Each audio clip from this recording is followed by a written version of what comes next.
Big boss मराठीच्या घरातून यावेळी एक लेटेस्ट अपडेट समोर येत आहे। बिग बॉस मराठीच्या घरातून आज म्हणजे शनिवारी एक स्पर्धक घराबाहेर जाणार आहे आणि हा स्पर्धक कोण आहे याची माहिती समोर आली आहे। दरवेळी आपल्याला रविवारी बिग बॉस मराठीच्या घरातलं इविक्शन पाहायला मिळतं, पण यावेळी शनिवारीच एक स्पर्धक घराच्या बाहेर जाणार आहे। यावेळी बिग बॉसच्या घरातून स्पर्धक रोशन भजनकर हा इलिमिनेट झाला असून हा घराबाहेर जाणार आहे।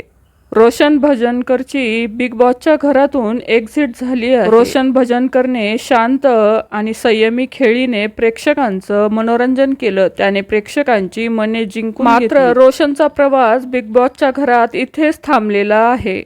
मात्र आज शनिवारी एक स्पर्धक घराबाहेर काढल्यामुळे बिग बॉसच्या घरात डबल इविक्शन होणार आहे असं बोललं जात आहे। म्हणजेच रविवारी सुद्धा एका स्पर्धकाची बिग बॉसच्या घरातून एक्झिट होण्याची शक्यता आहे।